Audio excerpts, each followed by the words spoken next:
전 16장 말씀부터 18장 정도까지가 사도 바울의 2차 전도 여행의 여정이라고 할 수 있습니다. 오늘 사도 바울의 2차 전도 여행을 통해 함께 우리가 말씀을 나누고자 합니다. 사도 바울의 1차 전도 여행 때 소아시아의 남부 지역을 돌아다니며 전도 활동을 펼쳤기에 2차 전도 여행에서는 소아시아의 북쪽으로 가려고 했습니다. 차트를 이 화면을 좀 띄워주세요. 제가 오래간만에 이 레이저 그걸 갖고 왔는데 고장이 났어요. 그래서 여러분들이 잘 보이실지 모르겠는데 사도 바울 일행이 1차 전도 여행 때 우리가 여기 그 안디옥으로부터 출발을 해가지고 이 구브로 섬으로 갔다고 했잖아요. 거기에 살람이라는 섬과 바보라는 도시가 그 속에서 있었는데 여기서 그 구브로의 총독이 예수를 믿고 구원받아서 이 섬에 하나님의 복음이 드디어 편마하게 퍼지게 되는 이런 일들이 있습니다. 그래서 여기 밤빌리아라는 이 항구와 이 버가라는 이쪽 지역을 통해서 이쪽 비시디아 안디옥 그리고 이고니온에 이르는 이 지역을 중심으로 해서 사도 바울이 이게 복음을 전하는데 이 지역이 바로 갈라디아 지방입니다. 그래서 우리가 성경에 있는 그 갈라디아서 나오지 않습니까? 그 바로 갈라디아서가 바로 여기에서 세워지고 우리가 갈라디아서 하면은 순수 복음을 말하지 않습니까? 그래서 우리가 율법의 신앙이 아니라 예수 그리스도의 구속 안에서 성령으로 말미암아 세워져 가는 그런 순수한 신앙이 우리 안에 이루어져야 된다라고 해서 그 갈라디아 교회가 율법의 공격을 받는 이 과정에서 사도 바울이 갈라디아서를 보내게 된 것입니다. 그리고 나서 여기서 이제 사도 바울이 죽음의 위기가 있었죠. 돌에 맞아 거의 죽을 뻔한 상태에서 더 이상 진행하기가 어려워서 이제 이쪽 지역을 중심으로 해서 다시 이렇게 사도 바울 일행이 돌아와서 거기서 이제 돌아오는 이 과정에서 여기서 예루살렘으로 갔잖아요. 15장에. 그죠? 그것은 뭐냐면은 유대인 형제들이 율법을 가지고 와서 교회들을 혼란스럽게 하고 미혹시키고 율법을 가르치는 일들로 인해서 성도들 안에 많은 여러 가지 말씀에 대한 혼란이 오게 됐습니다. 그래서 그 과정에서 사도 바울은 이 예루살렘의 공의에 참석해서 자기의 사역에 대한 이야기들을 하고 유대인 형제들이 이렇게 자기 사역 속에서 율법을 가지고 와서 교회를 혼란케 하는 이런 일들을 멈춰주기를 바라는 아마 그런 마음으로 사도 바울이 이곳에 갔고 사도 바울이 여기서 자기의 사역, 자기가 하고 있는 사역의 방향성들이 무엇인지를 그대로 이야기하면서 그 안에서 이제 베드로라든지 야고보라든지 이런 사도들의 도움을 통해서 더 이상 사도 바울이 이 하나님의 복음을 가지고 교회들을 세워가는 과정에 이 예루살렘에 있는 형제들로 인한 율법적 공격 이것을 차단시키는 이런 일들을 사도 바울이 하게 됩니다. 그리고 나서 사도 바울이 다시 이제 수리아 안디옥에서 2차 전도여행을 가는데 사도 바울의 계획은 제가 이제 터키를 가보니까 터키가 어마어마하게 큰 땅이잖아요. 그죠? 그래서 사도 바울의 계획은 이쪽 1차 전도 여행을 했던 이쪽 지역으로부터 시작해가지고 이쪽 이렇게 무시아라는 이쪽으로 가서 이렇게 방향을 가지고 가면서 이제 갑바도기아 지역에도 많은 교회들이 세워졌었잖아요. 그곳에요.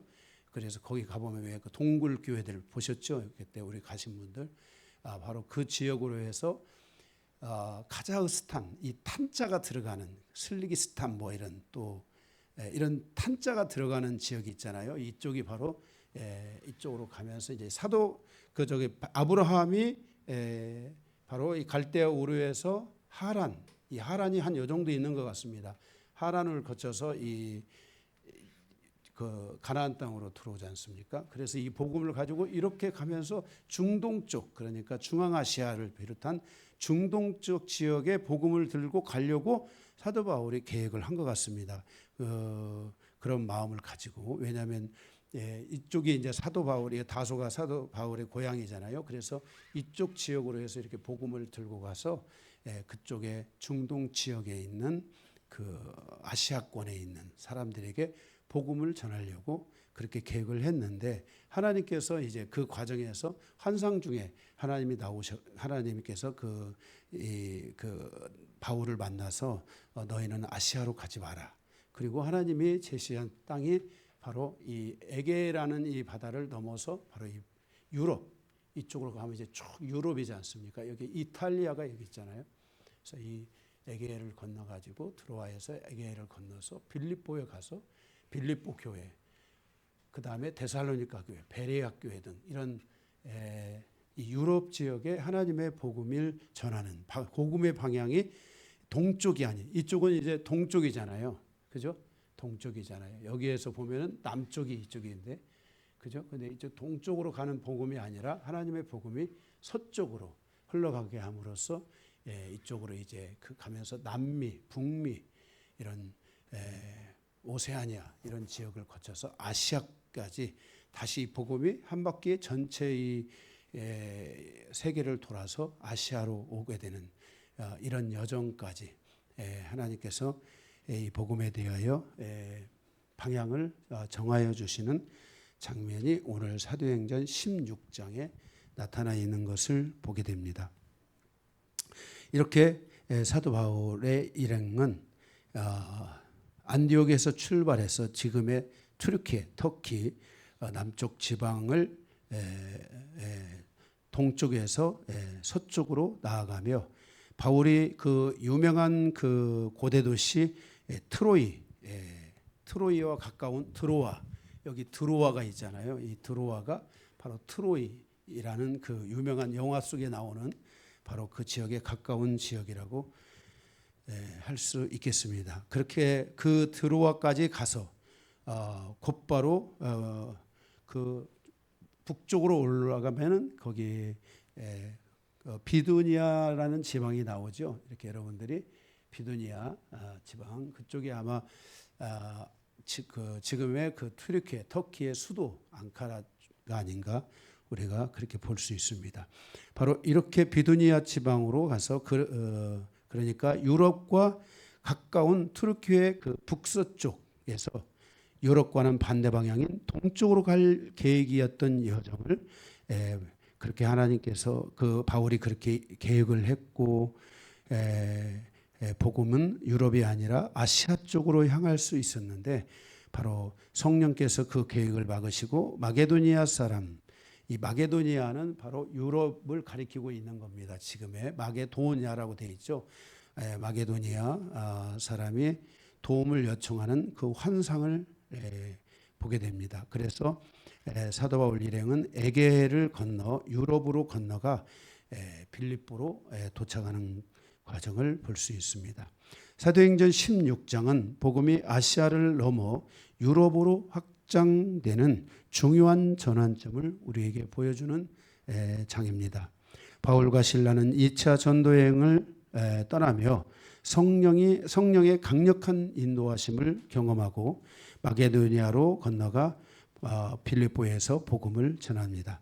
특히 이 장에서 디모데의 합류와 성령의 인도하심과 루디아의 회심과 귀신 들린 여종의 해방과 그 과정에서 감옥에 갇히는 바울과 실라의 기적적인 그러한 그 역사들, 하나님의 역사들, 그리고 그 과정에서 간수의 그 회심 등 이런 여러 가지 사건들이 이미 하나님이 준비하고 있는 사건들이었고, 그 사건의 과정에서 그 사도 바울의 일행을 만나는 사람들이 거기서 예수 그리스도를 마음에 영접하는 그런 회심의 시간들이 이루어지게 되는 것을 보게 됩니다. 그리고 그러한 과정에서 사도 바울과 실라 등 이런 그 일행은 또 감옥에 갇히게 되죠. 그렇죠? 감옥에 갇히게 되죠.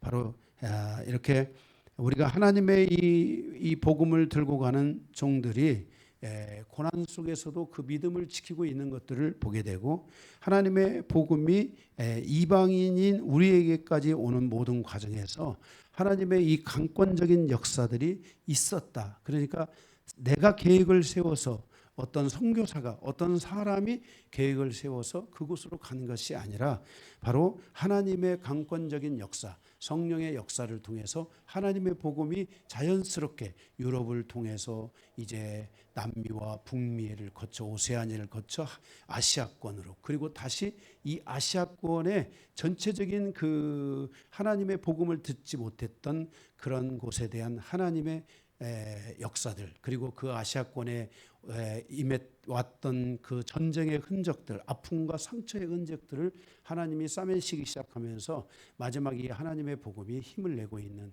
그런 시대를 우리가 살아가고 있지 않나, 그렇게 생각해 볼 수 있습니다.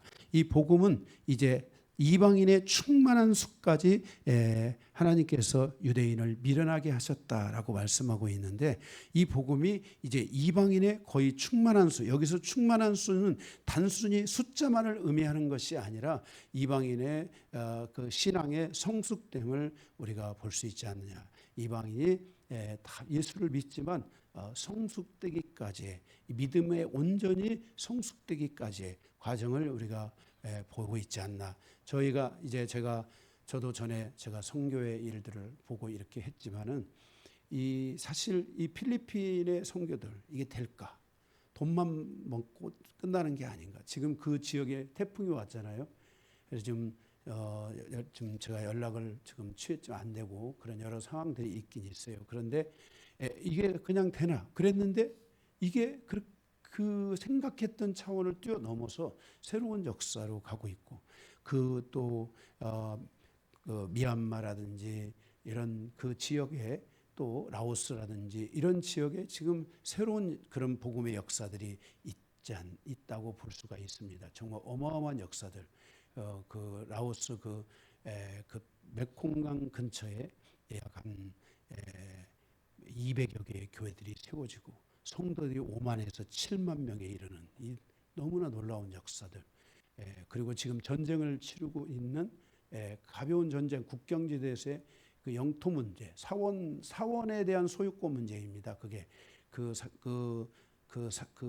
국경선 근처에 사원이 하나 있는데, 이 사원에서 오는 수입들, 이 사원에 대한 소유권, 이 부분에 대한 사실 작은 다툼이 이번에도 다시 이렇게 지금 사람들이 몇십 명이 죽는 이런 일들이 발생하고 있지 않습니까? 이거는 1000년 동안이나 계속됐던 전쟁 중에 하나라고 합니다. 그래서 이러한 그 복잡하게 얽혀 있는 바로 이 태국이라든지 또 이 그 캄보디아라든지 이런 지역에도 하나님의 복음이 어마어마하게 많이 지금 활성화되고, 그 과정에서 많은 사람들이 대한민국의 이 성장된 경제 이 안에서 사람들이 한국어를 배우고, 한국어를 배우는 과정에서 예수를 알게 되고, 예수를 영접하고 예수 안에서 결혼들을 하고, 이런 많은 일들이 실질적으로 제가 올해 이렇게 다녀오면서 이런 것들을 다 보고 이렇게 올 수 있었습니다. 내년 물론 이제 제가 라오스 그쪽 태국 방콕에서 로이드행 비행기를 타고 가면은, 제가 그 로이드행 비행기를 타고 가다가 막 비행기가 번개를 맞아가지고 제가 거기서 바로 그랬던 경험도 있고, 그런데 그 로이드행 비행기를 타고 이렇게 이제 가게 되면 그쪽에 크리스찬 학교들이 있는데, 그 크리스찬 학교들의 한 학교에 7,000명의 크리스찬 학생들이 있고, 이게 지금 제가 이것이 한 10년 전의 일이지만 계속 그 안에서 학생들이 거기서 미션 스쿨을 통해서 애들이 신앙을 접하고 거기서 졸업을 하고 또 흩어지고 하는 이런 일들이 계속되고 있다는 것입니다. 그리고 저희가 내년 2월 달에 그쪽에 가는 이유는 약 5명에서 10명의 목사 안수를 해야 되는 분들이 있어서, 우리가 또 가서 그곳에 제가 또 노회장으로서 또 우리 노회와 함께 다녀올 그런 계획 속에 있습니다. 이렇게 이 복음이 아시아권에 와서 드디어 이제 이 복음의 마지막 종착지 안에서 그 교회들이 성장하고 그 교회들이 성숙되어지고, 이런 일들이 실제 일어났고, 이번에 제가 필리핀에 가서 보고 온 그런 여러 환경에도 어떤 한 선생님이 에어컨이나 이런 것들을 헌신하고 성도들이 헌신을 한 거예요. 우리가 에어컨 뭐가 그렇게 중요하냐 우리 생각할 수 있는데, 거기 선생님들의 월급이 30에서 35만 원 정도가 됩니다. 에어컨이 150만 원입니다. 설치비까지 하면 더 들어가죠. 그러면은 선생님들이 에어컨을 하나 헌신하려면 6개월치에 대한 월급을 내야 되는 거예요. 필리핀 환경을 여러분들이 잘 아실지는 모르지만 그분들은 정말 어렵게 살고 있잖아요. 그런 분들이 이렇게 저축을 하면서 살기가 쉽지가 않잖아요. 그런데 그런 분들이 이렇게 헌신하면서 교회를 세워가면서 하는 이런 모습들을 보면서 정말 교회들이 아시아권에 있는 이쪽 교회들이 이 기독교적 그런 배경에 있는 사람들이 치유가 일어나고, 불교적 문화권에 있는 사람들 안에서 새로운 하나님의 이 말씀에 대한 새로운 역사들, 그러면서 하나님의 그 교회들이 성숙되어지고 세워져가는 이런 모습들을 가서 이렇게 보고 왔고, 이런 과정에서 이제 하나님의 복음이 거의 지금 한 바퀴를 다 돌고 마지막 그 충만한 이방인의 충만한 수를 채워가는 이 여정 속에 오고 있지 않나 우리가 생각해 볼 수 있습니다. 바로 이 사도행전은 하나님의 이 복음이 아시아를 중심으로 이 이스라엘과, 그리고 이 처음에 복음이 들어갔던 터키, 이 터키 지역으로부터 복음이 어떻게 돌아가는지를 볼 수가 있습니다.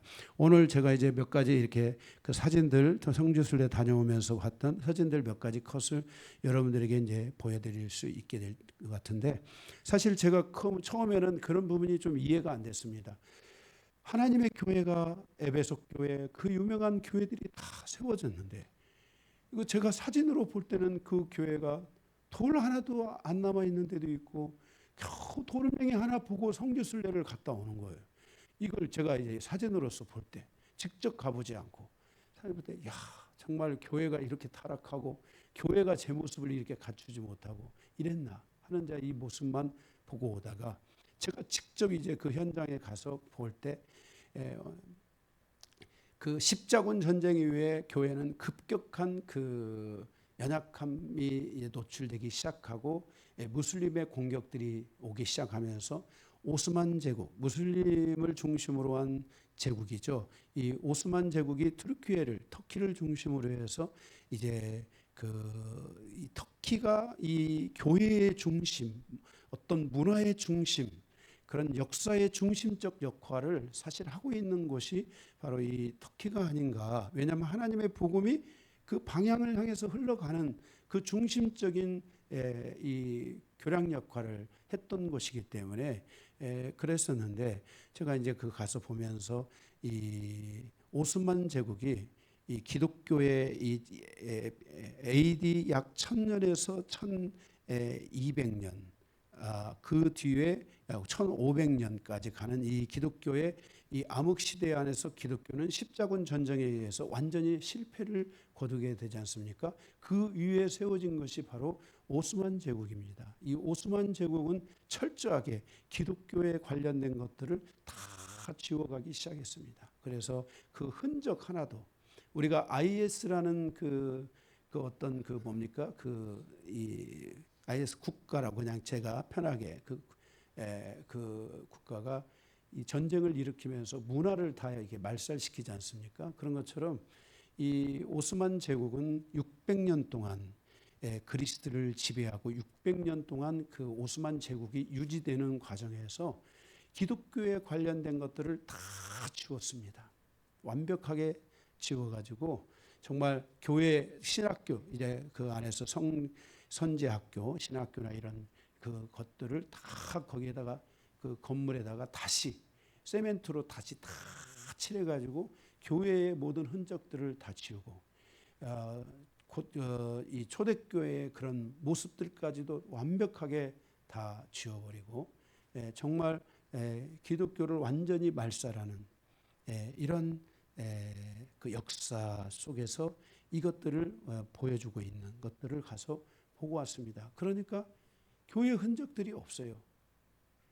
하다못해 성당 있잖아요. 성 소피아 성당인가가 터키의 그 쪽에 있는데 이 성 소피아 성당도 다 그 위에다가 다 이게 그 무슬림의 모스크 형태로 다 그걸 바꿔가는 이런, 그리고 그 건너편에다가 더 큰 그 모스크를 지어가지고 그 무슬림의 그러한 그 모습, 그 웅장한 모습을, 그들의 그 통치의 모습들, 이런 것들을 보여주는 이런 부분들. 그래서 정말 기독교에 대한 그 어떤 그 뿌리 하나마저도 남지 않도록 완벽하게 다 지워버리는 이 작업들을 오스만 제국이 600년 동안이나 거행을 해서 정말 그 기독교의 그 모든 흔적이 없는 것을 보고 마음이 너무 아팠습니다. 정말 이 전쟁이라는 것은 함부로 해서는 안 된다. 이 십자군 전쟁의 실패는 이 기독교의 역사에 큰 오점을 가져오게 됐고, 그 실패는 결국 전쟁이라는 것은 그렇습니다. 항상 승자의 편이기 때문에 패자는 그 모든 것을 잃어버리게 되지 않습니까? 이런 과정에서 기독교가 단순히 돌만 사라진 것이 아니라 그 600년 동안 그 안에서 살아가는 사람들, 그 사람들이 겪어야 했던 그 고통은, 기독교인들이 겪어야 했던 그 고통은 말로 표현할 수 없는 그런 고통들이 있었습니다.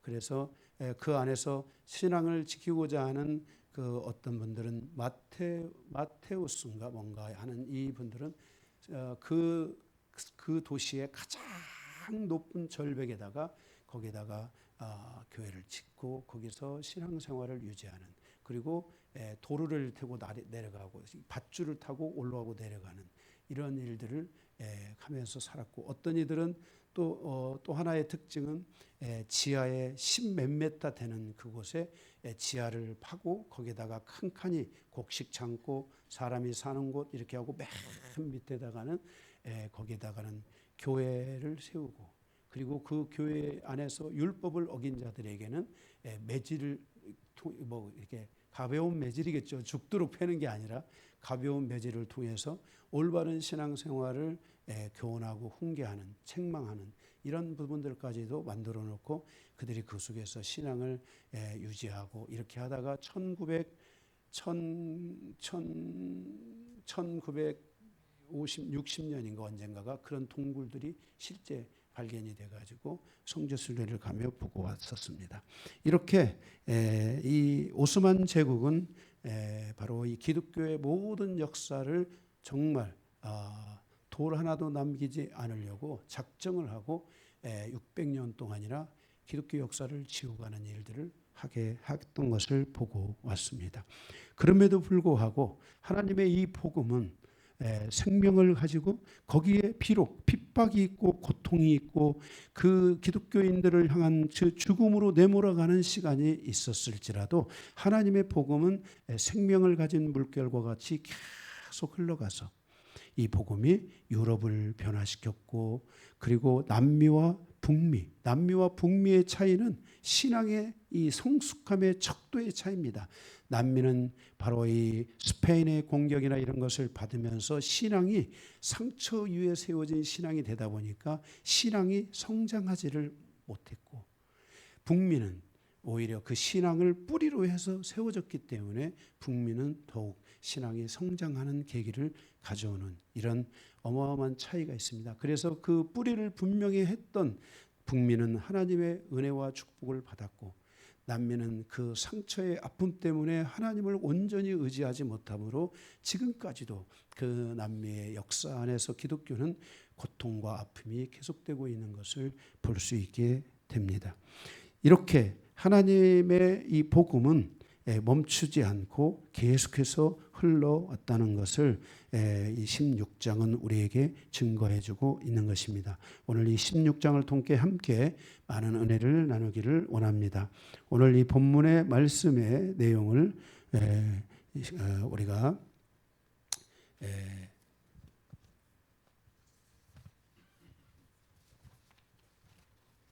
두 개의 대지로 나눠서 함께 은혜를 나누기 원합니다.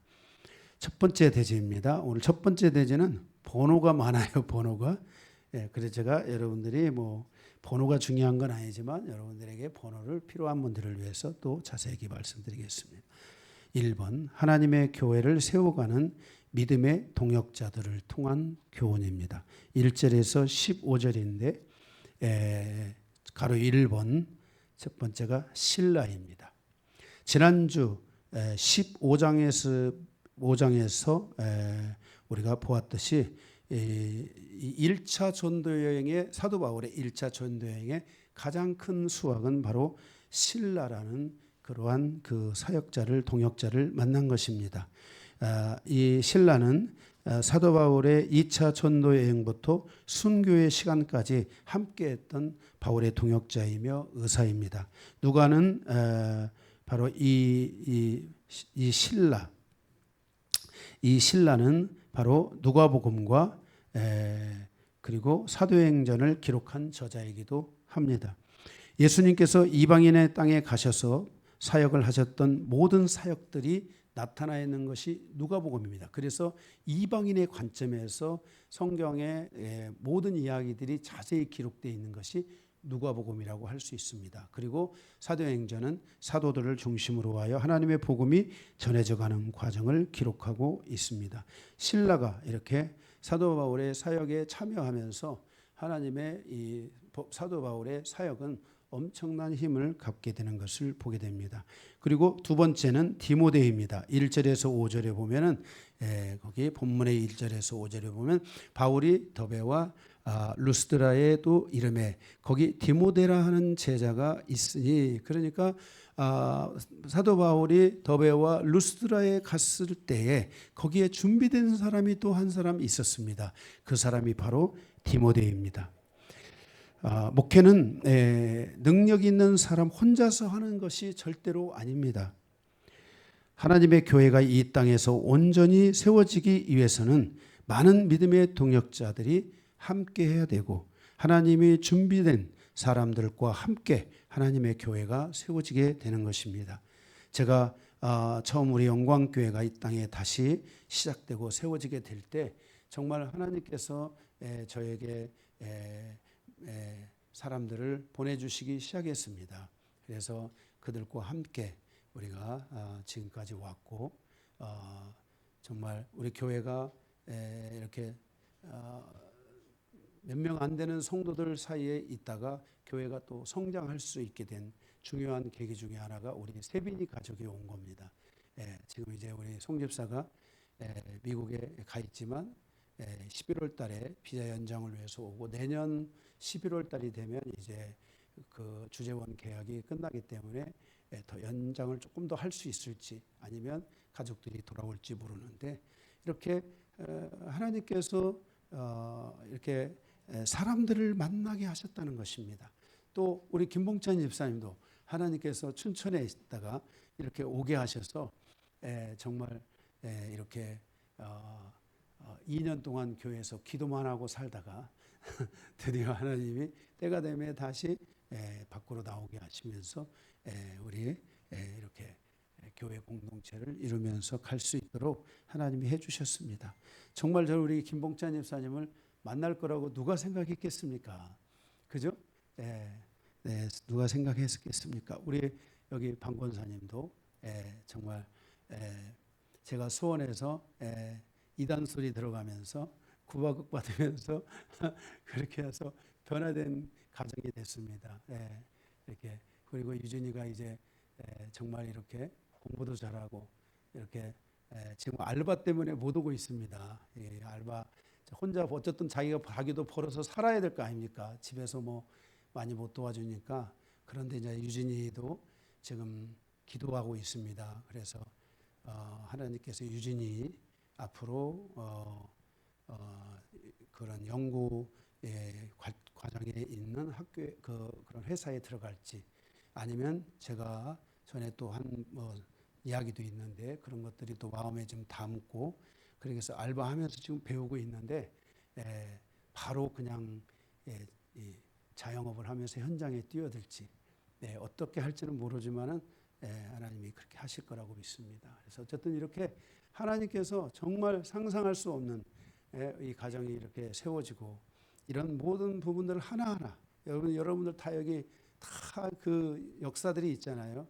우리 빛나리도 우리 말씀 한 구절 받고 왔습니다.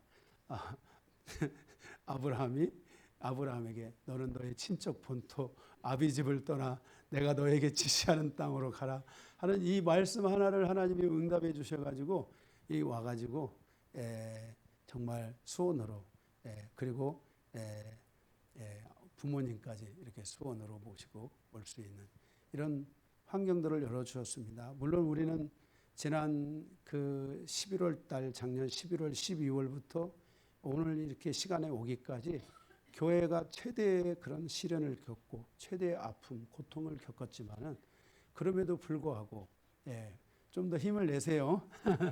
힘을 내세요. 그럼에도 불구하고 하나님께서 이렇게 해오시고 뭐 여기 우리 다들 제가 여기 다 이름을 다 거론하지 않아도 요즘 성도들이 좀 몇 명이 빠져요. 요즘 우리 교회는 결석이라는 게 없어요. 그런데 이게 하나님이 원하지 않는 그런 결석들을 좀 하고 있는 것 같아요. 제가 좀 속상한데 문제가 있는 건가? 문제가 있는 건 아니겠죠. 저는 계속 기도하고 있어요. 목사의 중요한 그 증거, 표 중에 하나는 인내하는 거라고 생각합니다. 그래서 목사가 흔들리지 않으면 성도들은 제자리에 서게 될 줄로 믿습니다. 그래서 계속 기도하고 있습니다. 어쨌든 이렇게 하나님의 이 역사들을 통해서 우리 영광교회도 이렇게 세워졌는데 바로 이 하나님의 사역의 이 동역자들이 세워진다는 것은 굉장히 중요한 부분 중에 하나인 것입니다. 바로 이 디모데가 사도 바울의 동역자로 세워져서 정말 그가 얼마나 그 바울 사도의 사역 속에 위대한 역사를 감당했는지 우리는 성경을 통해서 볼 수가 있는 것입니다. 특별히 이 디모데는 사도 바울이 가서 사역을 하고 그 사역을 향해서 거기에 계속 머물러 있을 수 없음에 떠나고 날 때 그 뒤에 있는 그 사역을 이어받아서 그들을 가르치고 세우고 이런 모든 사도 바울의 그 전도 후에 세워진 교회 후에 이 디모데가 그 모든 사역을 다 감당하는 이런 역할들을 해준 것이 사도 바울입니다. 그러니까 만약에 사도 바울의 사역 속에서 이 디모데 같은 사람이 없었다면 어떻게 되겠습니까? 그 일로 인해서 이 디모데가 가는 곳에서 하나님의 교회들이 세워지는 이런 일들이 있게 되는 것을 볼 수 있습니다. 그리고 그 과정에서 결국 이 디모데는 사도 바울과 함께 하나님의 사역을 온전히 감당하여서 하나님의 교회들이 든든하게 세워져가는 그 일을 온전히 감당하게 되는 것을 볼 수 있습니다. 바로 이렇게 그 디모데 이외에도 많은 이 동역자들이 사도 바울의 사역에 세워짐으로써 그들이 또 중심이 돼서 또 이렇게 교회를 세워가는 이런 일들이 있게 되고 우리가 또 가장 저는 이런 사도 바울의 동역의 관계에 있어서 제가 성경을 보며 가장 인상 깊었던 것 중에 하나는 로마서죠. 로마서 그 16장에 나오는 사도 바울의 동역자들에 대한 이름의 열거가 있는데 그 이름을 열거할 때 그들은 다 노예의 이름입니다. 그들은 하나님의 복음을 위해 노예가 되었고 그리고 노예가 되었지만은 그들은 그것을 부끄럽게 생각하지 않고 하나님의 이 사도 바울의 동역자가 되어 하나님의 교회와 하나님의 나라를 세워가는 그 일에 나아갔던 것을 볼 수 있습니다. 이렇게 이 하나님의 교회가 세워지기까지 하나님의 나라가 확장되어지고 하나님의 나라가 온전히 이루어지기까지는 이렇게 중요한 동역자들이 많이 있었다는 것입니다.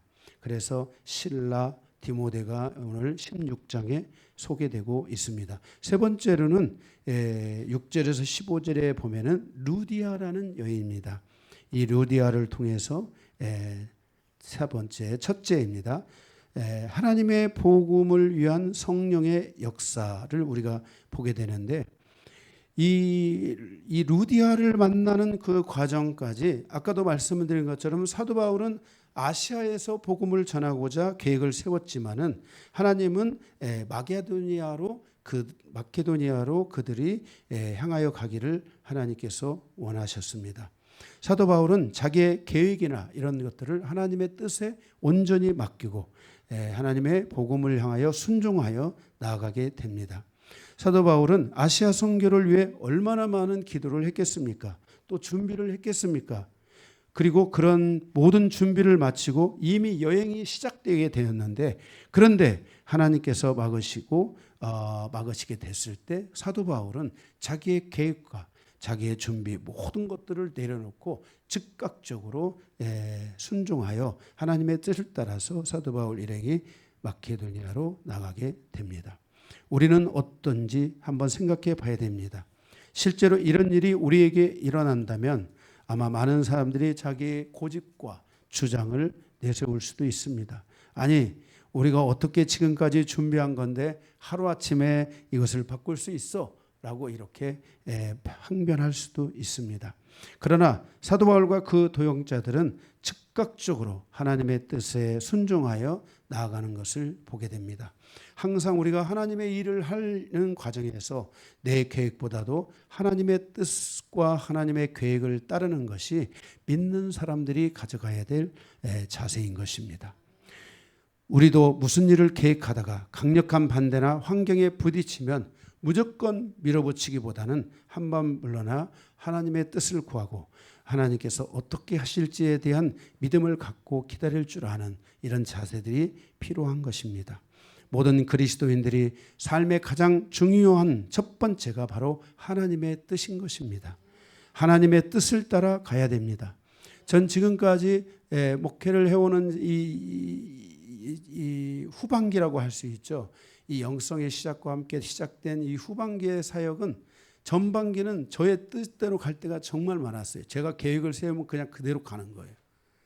그래서 성도들이 아마 제가 세미나 간다고 하면 싫어했을지 몰라요. 왜냐하면 세미나 가면은 세미나 가서 그게 다 바뀌니까. 제가 세미나를 다니면서 얼마나 많은 것들을 거기에 쏟아붓고 정열과 열정과 물질을 쏟아붓고 그것을 또 실행하다가 또 다른 세미나 가면 또 그걸 접고 또 다른 거를 하고 이런 식으로 제가 목회를 좀 많이 했었던 그런 후회가 있는데, 이 후반기에 와서의 이 하나님의 목회 방향성은 하나님의 뜻이 무엇인지에 대해서 항상 그것을 주님 앞에 묻습니다. 하나님의 뜻이 무엇이냐? 하나님의 뜻대로 가야 된다. 교회는 하나님의 뜻을 따라서 움직이고 성도도 하나님의 뜻이 무엇이냐를 알고 하나님의 그 뜻에 순종하여서 살아갈 때 하나님의 역사가 일어나게 된다는 것입니다. 저는 그러면서 성도들이 저에게 하나님의 뜻을 묻기 위해서 상담을 해오고 그럴 때 하나님의 감동, 성령의 감동, 또 하나님의 말씀이 어떻게 인도하는가 이런 것을 가지고 지금까지 성도들을 이끌었는데 거의 정말 세상 말로 백발백중이었습니다. 항상 하나님의 뜻이 이겼습니다. 하나님의 뜻이 항상 이겼어요. 그 가운데서 다 하나님의 뜻대로 가는 것은 아니었어요. 어떤 성도는 하나님의 뜻이 분명한데도 가서 힘들면 자기 생각대로 바꿨어요. 이런 분들도 있었어요. 저는 이 결과가 어떻게 될지에 대해서는 하나님께 맡기고 하고 있어요. 그래서 우리가 항상 하나님의 뜻이 무엇인지에 대해서 묻는 성도가 돼야 되고, 지금도 마찬가지예요. 현재 우리 성도들도 하나님의 뜻이 뭘까? 여기에 여러분들의 관심이 있어야 돼요. 그래서 여러분들이 그 하나님의 뜻에 순종하는 신앙생활을 할 수 있어야만 한다는 것을 꼭 기억해 주시기 바랍니다. 사도 바울이 성령의 인도하심을 따라 자기 계획을 철회하고 마케도니아로 향하게 됐는데, 만약 이 마케도니아로 그들이 이 하나님의 뜻에 순종하여 가지 않았다면 세계 복음화는 결코 지금까지 이렇게 복음화가 될 수 없을 수도 있습니다. 만약에 사도 바울의 이 복음이 이 이 이방인의 사도잖아요. 그들이 만약에 무슬림권으로 이 복음이 들어갔다면 무슬림 한 사람을 전도하는 것은 그것은 어마어마하게 많이 힘든 세월입니다. 지금도 이 복음에 있어서 가장 어려운 지역 중에 하나가 바로 이 무슬림권입니다. 제가 말레이시아라든지 또 말레이시아 그 동쪽 인도네시아의 근교에 해당하는 이런 쪽을 가보면은 거기는 정말 무슬림 그들의 이 뭡니까 신앙이 너무 강하기 때문에 하나님의 말씀을 전하면 거기서는 굉장히 이제 위험해지는 것입니다. 공격을 받을 수가 있습니다. 이런 복음이 그 방향으로 갔다면 오히려 그 복음은 정말 어려웠을 텐데 하나님의 뜻에 딱 순종하여서 가니까 우리가 유럽 사람들 보면 무서워요, 안 무서워요? 무섭지요. 우리하고 다르잖아요. 코도 크고 그렇죠. 건장하고 무섭잖아요. 그런데 하나님의 복음은 유럽으로 들어가면서 유럽을 변화시키고 하나님의 놀라운 역사를 이루어 오시는 이 놀라운 여정을 우리는 보게 됩니다. 우리의 생각과 하나님의 생각은 다른 것입니다. 그래서 우리는 하나님께 의지해야 되고 하나님의 뜻이 무엇인지에 대하여 우리가 항상 우리의 인생이 다하는 날까지 하나님의 뜻을 향하여 한 발 한 발 하고 가고자 하는 이와 같은 은혜가 있어야 될 줄로 믿습니다. 둘째로는 루디아와의 만남입니다. 자, 이렇게 하나님의 복음의 역사가 성령으로 인하여 진행되는 과정에서 첫 번째 하나님이 만나게 한 사람이 바로 루디아입니다. 11절에서 15절에 보면 이 루디아와의 만남이 주는 교훈이 무엇인가? 동그라미 1번. 나는 아주 작은 자이나 하나님의 사역에는 큰 사람들도 이게 크고 작다 표현이 좀 그렇습니다만 큰 물고기 작은 물고기도 있잖아요. 사업하는 사람들도 큰 사업을 하고 또 작은 사업을 하는 사람들도 있고 그런 의미에서 받아들이면 되겠습니다. 큰 사람도 있었지만 스스로 보잘것없다고 생각하는 아주 작은 사람들도 있습니다. 구약에서 다윗의 생애를 살펴보면 다윗이 진정한 왕이 될 수 있었던 것은 그의 측근에 있었던 장수들만이 아닙니다. 실질적으로 다윗의 삶의 가장 결정적인 목숨의 위험, 그 나라의 위험, 지금 그 다윗의 이 여정에 있어서 정말 중요한 여정 속에 있었을 때 거기에는 다양하고 아주 작은 사람들이 있었습니다. 애굽에 그 소녀도 있었고 많은 사람들이 그때마다 다윗의 길을 열어줬고 다윗이 하나님의 기뻐하시는 그 다윗의 시대를 열 수 있도록 그 역할을 해줬던 사람들이 이방인들이었고 그 이방인의 작은 자들이 다윗을 도와서 다윗의 시대를 열 수 있도록 했다는 것입니다. 바로 이렇게 하나님의 나라가 세워지는 그 길에 바로 어떤 큰 자들,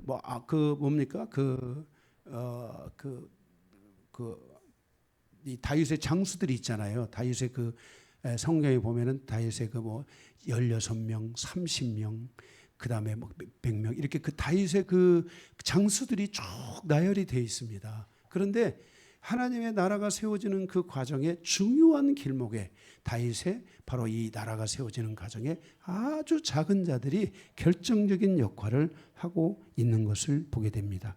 이와 같이 유럽의 복음을 들고 들어가는 사도 바울의 일행을 맞이하는 것은 어떤 큰 사람들이 아니었습니다. 아주 작은 여인 바로 루디아였습니다. 그는 자주 옷감 장사를 하는 그런 장사를 하는 여인에 불과했습니다. 그런데 14절에 보니까 바로 그 바울이 루디아를 만나게 되는데 바울을 위해서 주님께서 그의 마음을 열어주시는 것을 보게 됩니다.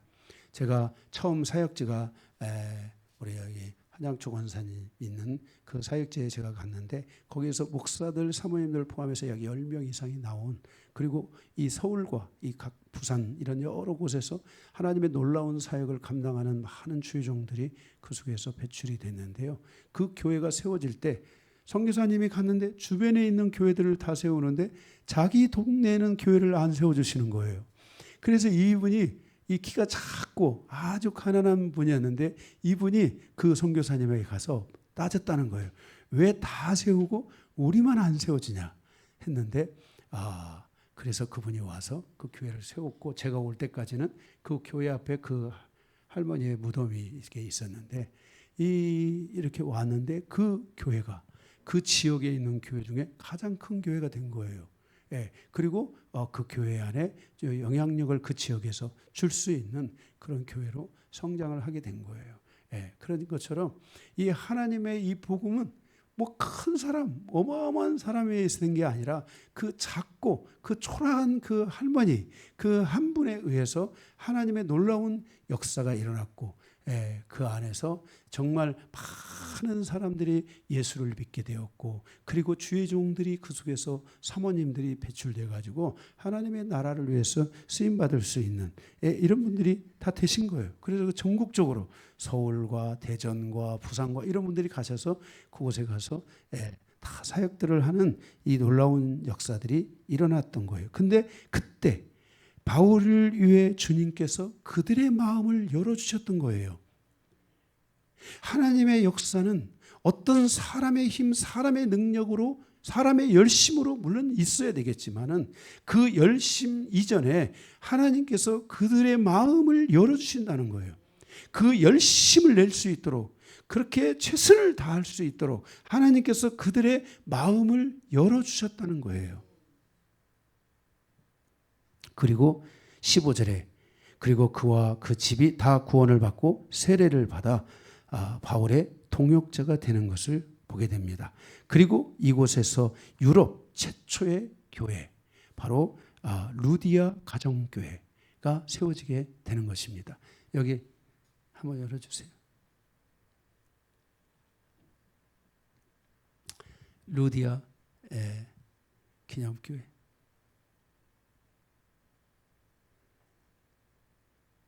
다행히 이 루디아 지역은 유럽에 속하잖아요. 그리스에 속한 곳이잖아요. 그래서 교회가 이렇게 보존되어져 있어요. 트루키에 쪽, 이스탄불이야 그렇게 이쪽으로 가면은 교회들이 다 돌 하나도 없는 데도 있어요. 그렇지만은 여기는 이렇게 그래도 나름대로 기념하면서 가고 있어요. 이게 루디아 교회입니다. 여기서 우리가 이게 단입니다. 여기서 우리가 쭉 앉아가지고 입구에 단에서 말씀을 전하고 우리가 예배도 드리고 그렇게 했는데 루디아 교회, 루디아처럼 이쁘죠? 네, 이렇게 해서 우리가 루디아 교회를 선교순례에 가서 우리 일행들이 함께 보고 왔습니다. 네, 이렇게 하나님의 일은 개인적인 능력이 뛰어나다고 되는 것이 아닙니다. 그가 무능하고 부족하다 할지라도 하나님의 부르심에 하나님의 뜻에 순종함으로 하나님의 사역이 이루어지게 된다는 것입니다. 주님께서 루디아의 마음을 열어주셨을 때 그는 순종하고 헌신하여 그가 직접 말하기를 그 바울의 일행에게 우리 집으로 가자. 우리 집으로 가자. 그렇게 해서 시작된 것이 바로 이 루디아 가정교회. 그 당시는 가정교회부터 시작한 겁니다. 그래서 루디아 이 가정교회가 유럽의 최초의 교회가 되었고 이때로부터 시작해서 이제 이 유럽 쪽에 하나님의 복음이 전해지기 시작하는데 바로 빌립보, 데살로니가 이런 교회들이 이런 과정에서 이제 놀랍게 세워지면서 이런 교회들이 하나님의 교회로서의 큰 역할을 감당하게 되는 것을 볼 수가 있습니다. 이렇게 교회는 목회자 혼자 이끄는 것이 아니라 반드시 동역자와 함께 교회를 섬겨야 합니다. 교회가 부흥하고 성장하게 되는 이 모든 과정에는 바로 이렇게 하나님의 뜻에 순종하여 가는 동역자들이 있기 때문인 것입니다. 저도 여러분들이 그런 동역자가 되어주시기를 축원합니다. 동그라미 2번, 동그라미 1번은 나는 아주 작은 자이나 동그라미 2번 구원은 하나님의 은혜를 믿음으로 말미암는다는 것을 말씀해 주고 있습니다. 루디아와 간수의 뒤에 나오는 간수의 회심의 사건은 구원이 인간의 노력이나 율법이 아닌 하나님의 은혜로 주어진다는 것을 우리에게 말씀하여 주고 있습니다. 에베소서 2장 8절에 너희가 그 은혜를 인하여 믿음으로 말미암아 구원을 얻었나니 이것이 너희에게서 난 것이 아니요 하나님의 선물이라 그랬습니다. 그래서 누구든지 하나님께서 그 마음에 은혜를 주실 때 그 마음을 열어주실 때 바로 그들이 하나님을 믿게 되고 그 믿음으로 인하여서 하나님의 구원의 역사가 이루어진다는 것을 우리에게 보여주고 있습니다. 그러므로 우리가 하나님의 복음을 전하고 전도를 하고 영혼을 주님 앞으로 인도하고자 하는 이 과정에 내가 너무 많은 노력을 한다고 되는 게 아닙니다. 내가 노력을 해도 안 될 수도 있고 내가 큰 노력을 기울이지 않은데도 하나님의 놀라운 역사가 있는 것입니다. 내가 전도사 시절에 한 성도가 있었는데 이분은 입이 거칠어요. 그런데 믿음이 좋아요. 근데 이분이 하는 얘기가 뭐냐면은 딱 가가지고 그렇습니다. 예수 안 믿으면 지옥 가. 그리고 가십니다. 우리 같으면 마음이 약해서 못할 것 같아요. 예수 믿는 사람들이 좀 고상해야지. 고상해야지. 그런데 예수 안 믿으면 지옥 가. 이 말을 하고 왔는데 이분이 어떤 분이 이 말을 듣고 나서 잠을 못 자는 거예요. 그리고 교회에 오는 거예요. 이런 분들도 계셨어요. 그러니까 사람마다 다 다른 것 같아요. 그러니까 하나님의 이 복음의 이 역사는 바로 하나님의 역사다. 하나님이 일하신다. 하나님이 그들의 마음을 열고 이끌어 주신다는 것을 믿고 우리가 복음을 가지고 내가 뭔가를 변화시키고 내가 뭔가를 하려고 하는 게 아니라 우리는 하나님을 믿고 복음에는 하나님의 의가 나타나서 믿음으로 믿음에 이르게 한다라고 로마서 1장 17절에 말씀하고 있잖아요. 복음에 내가 복음을 전하면 하나님이 일하셔요. 그래서 그들이 믿음으로 말미암아 믿음에 이르도록 하나님께서 그 믿음, 앞에 믿음은 마음을 열어주시고 뒤에 믿음은 그들이 믿음으로 살아갈 수 있도록 인도하는 이 모든 여정을 하나님이 하시잖아요. 그러니까 우리는 하나님을 믿고 전도하고 하나님 앞으로 이끌어 가야 될 줄로 믿습니다. 아멘. 네, 이렇게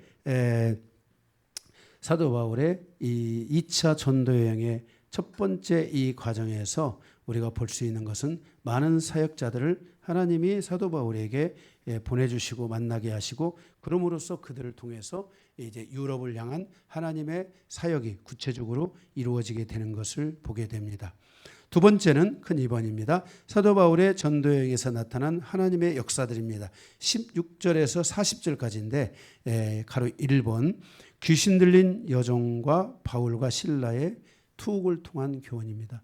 귀신 들린 여자가 있었는데 이 귀신 들린 여자가 자꾸 사도 바울에게 나타나서 당신은 위대한 하나님의 종입니다 막 하면서 이렇게 하니까 사도 바울이 나중에는 귀찮아가지고 이 사람 안에 있는 귀신을 축사해버린 거예요. 그래서 귀신이 나가게 됩니다. 그래서 이 여인의 이 16절에서 18절에 보면 이 여인의 귀신 들린 과정에서의 특징이 뭐냐면 이 귀신 들림의 형태가 무엇인지는 모르지만 그 귀신 들림을 통해서 그 주인의 수입을 올려주는 역할을 한 겁니다. 그러니까 지금 이 여자가 제정신으로 사는 게 아니라 귀신의 정신으로 사는데 그 귀신의 힘에 의해서 그 주인에게 수입을 갖게 하는 것이죠. 그런데 이 귀신이 나가니까 정신이 제대로 돌아오니까 지금 무슨 문제가 생겼냐면 거기 16절에 그런데 그 여인은 귀신의 역사를 통해서 그 주인에게 큰 이익을 주고 있었습니다. 19절에서 24절 그녀가 자유케 됨으로 더 이상 귀신을 통해서 벌 수 없게 됨으로 돈을 벌 수 없게 됨으로 그 여종의 주인이 발과 실라를 로마 관리들에게 고발하여 결국 그들이 매를 맞고 사도 바울의 일행이 매를 맞고 감옥에 갇히게 되는 것을 보게 됩니다. 그 바울의 감옥 좀 한번 보여줘요. 빛나는 날이야. 이게 바울의 감옥입니다. 여기가 바울의 감옥인데 이 안에 들어가 있는데 아마 이때 이 상황들이 다 지켜지지 않아서 이게 그 감옥의 형태가 다 있지 않았기 때문에 내부의 모습은 공개하지 않고 외부만 이렇게 여러분들에게 공개를 해드렸습니다.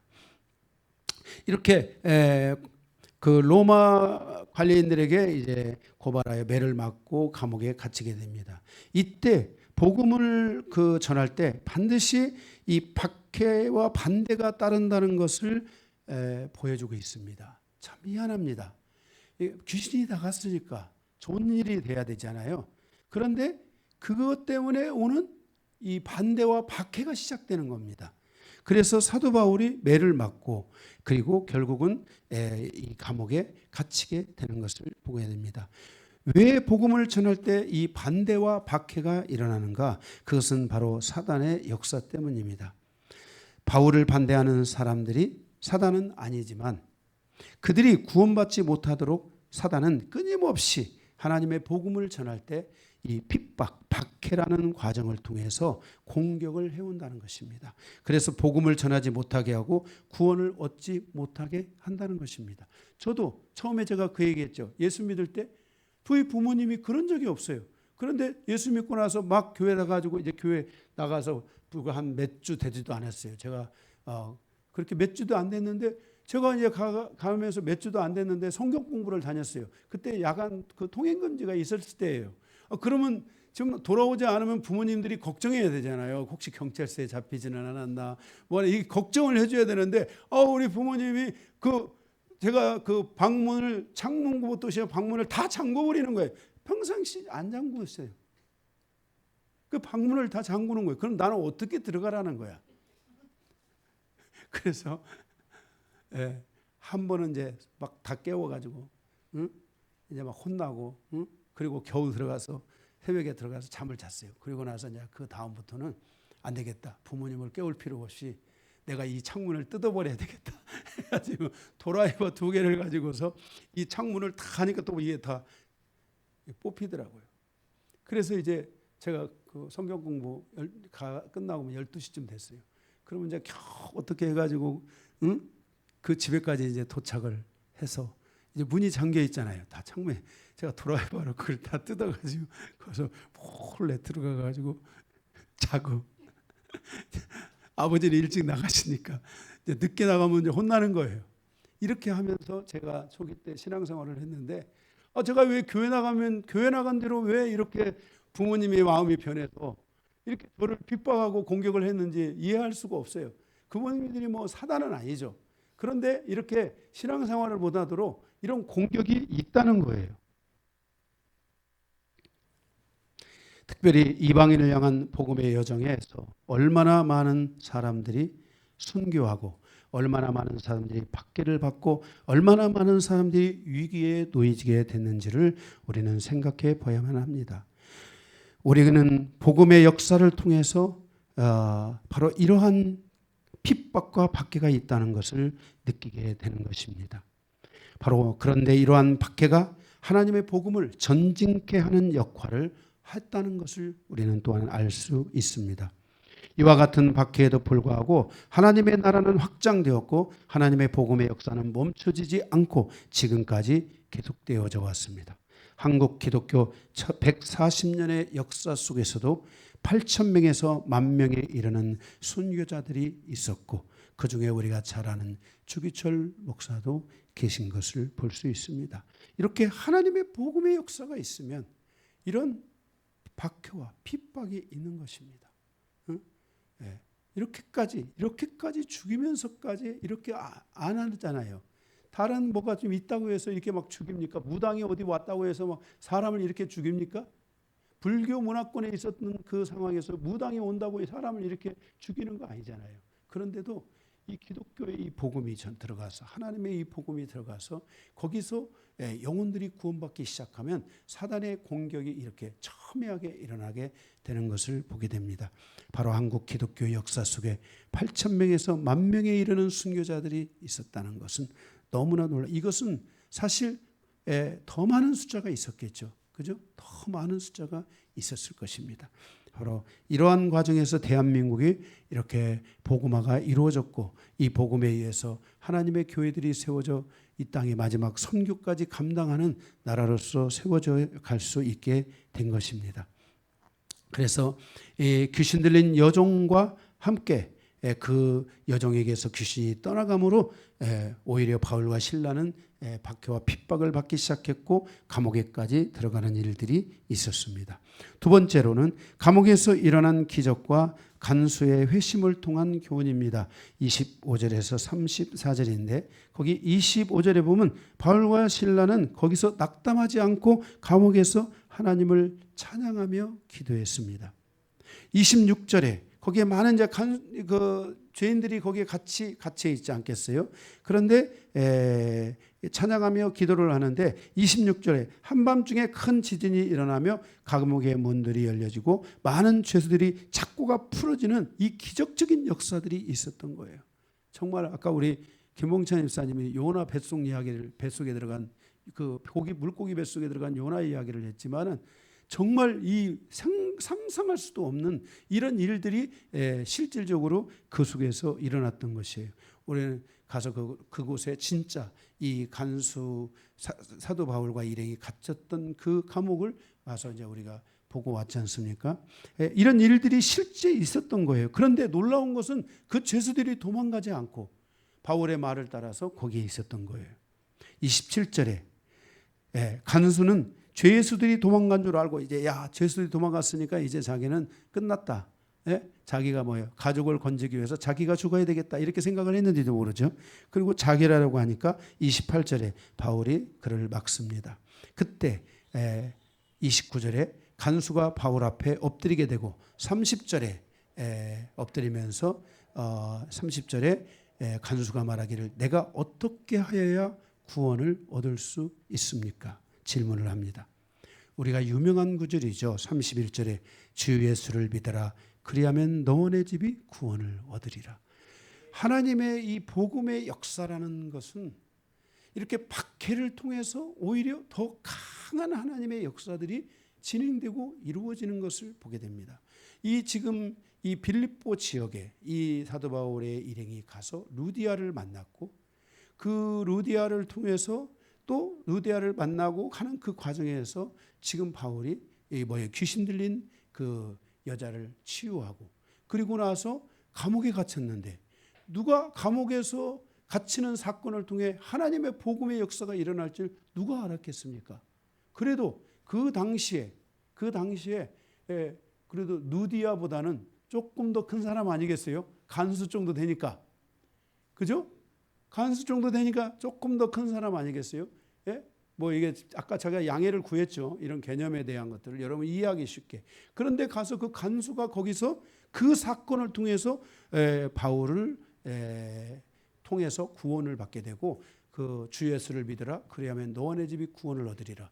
이 말씀처럼 간수의 가족들이 다 예수를 믿고 세례를 받고 그리고 이제 맞았으니까 막 피투성이가 돼 있을 거 아니에요. 사도 바울이 그 맞은 그 피투성이가 돼 있는 것들을 다 씻겨주고 새로 옷을 입혀주면서 그 루디아를 중심으로 한 그 지역에 드디어 이제 하나님의 성도들이 세워지는 거예요.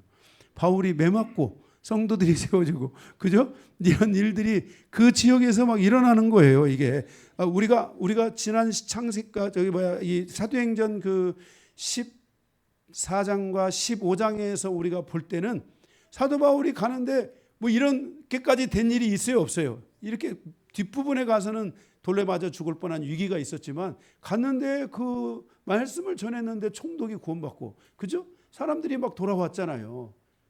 많은 사람들이 은혜를 받고 돌아가고 구원을 받고 자연스럽게 돼갔는데 여기는 지금 상황을 보면은 딱 여자 한 명 제대로 구원받고 나머지는 그냥 다 귀신을 쫓아야 되고 감옥에 갇혀야 되고 이런 정말 힘들고 어려운 여정이 있었지만은 하나님은 이때 이러한 과정을 통해서 사람들의 영혼을 구원하기 시작하고 있는 것을 우리는 여기서 볼 수 있는 거예요. 복음이 가는 곳에는 어떤 일이 일어날지 무슨 일이 일어날지 아무도 예측할 수 없어요. 아무도 예측할 수 없어요. 정말 이 하나님의 이 놀라운 역사를 누가 예측할 수 있겠습니까? 그래서 우리는 고난 속에서도 자기 믿음을 지켜야 되고 자기의 신앙을 지킬 줄 알아야 됩니다. 바울과 실라는 매를 맞고 감옥에 갇히는 상황에서도 하나님을 찬양했고 이를 통해 간수와 그의 가족이 회심하는 놀라운 역사가 그곳에서 일어났습니다. 성도는 어떤 상황 속에서도 찬송해야 합니다. 성도는 어떠한 고난 속에서도 굴하지 않고 기도할 수 있어야 하는 것입니다. 성도가 성도에게 찬송이 있다면 어찌 하나님의 영광을 받을 수 있고, 성도에게 기도가 없다면 어찌 그가 하나님을 바라볼 수 있겠습니까? 하나님의 기적은 언제든지 어디서든지 일어날 수 있다는 것을 믿고 여러분들이 하나님 앞에 나아가 기도하시기 바랍니다. 네. 어제 제가 교회에서 한 12시 가까이 돼서 나갔거든요. 다 말씀 끝나고 나갔는데 우리 권사 한 명이 와서 잠을 자면서 기도하다가 가겠다고. 마음이 아프더라고요. 가는데 제 마음이 너무나 아팠어요. 그리고 아마 아침에 새벽에 일어나서 어떻게 갔겠죠. 네, 갔게도 가도 왔어요. 다시 교회 좀 있어요. 누구라고 말씀은 안 드리겠습니다만 이렇게 하나님 앞에 나와서 이렇게 기도하고 하나님의 앞에 나아가는, 하나님을 바라보려고 하는 이런 마음을 가지고 살아간다는 것이 굉장히 중요한 거예요. 우리 인생에 세상에서의 결과, 그것이 나에게 없을 수도 있고 있을 수도 있어요. 대부분 제가 지금까지 보아온 결과로 95%는 항상 있었어요. 만약에 그런데 하나님이 나에게 어떤 결과를 주시지 않는다면 거기에는 하나님의 어떤 뜻이 있을 수도 있어요. 또 우리는 하나님이 항상 우리에게 기도의 응답을 주신다는 것을 믿고 확신하고 우리는 죽을 때까지 하나님을 바라보고 가야 돼요. 하나님의 응답이 언제 어디서 어떻게 이루어질지는 예측할 수가 없어요. 그러나 반드시 하나님의 응답은 있다는 것을 우리는 기억해야 돼요. 바울과 실라는 감옥에 갇혔을 때 하나님을 찬양했고 거기서 기도했던 것이에요. 예, 이 결과가 바로 이 착고가 풀어지고 그리고 거기서 그 착고에 풀어지는 과정을 통해서 바로에게 간수가 구원받는 이 놀라운 역사까지 이어지게 되는 것을 볼 수 있습니다. 마지막 세 번째, 바울의 석방과 로마 시민권 행사를 통한 교훈입니다. 35절에서 40절입니다. 35절 36절을 보게 되면은 로마 관리인들은 다음 날 바울과 실라를 조용히 석방하려고 했습니다. 나가라 그랬습니다. 그러나 바울의 일행의 목적은 단순히 평안한 상태로 나가는 것이 아니고 단순히 풀려나는 것이 목적이 아니었습니다. 바울의 목적은 항상 어떤 과정에서든지 하나님의 복음을 전하는 것이었습니다.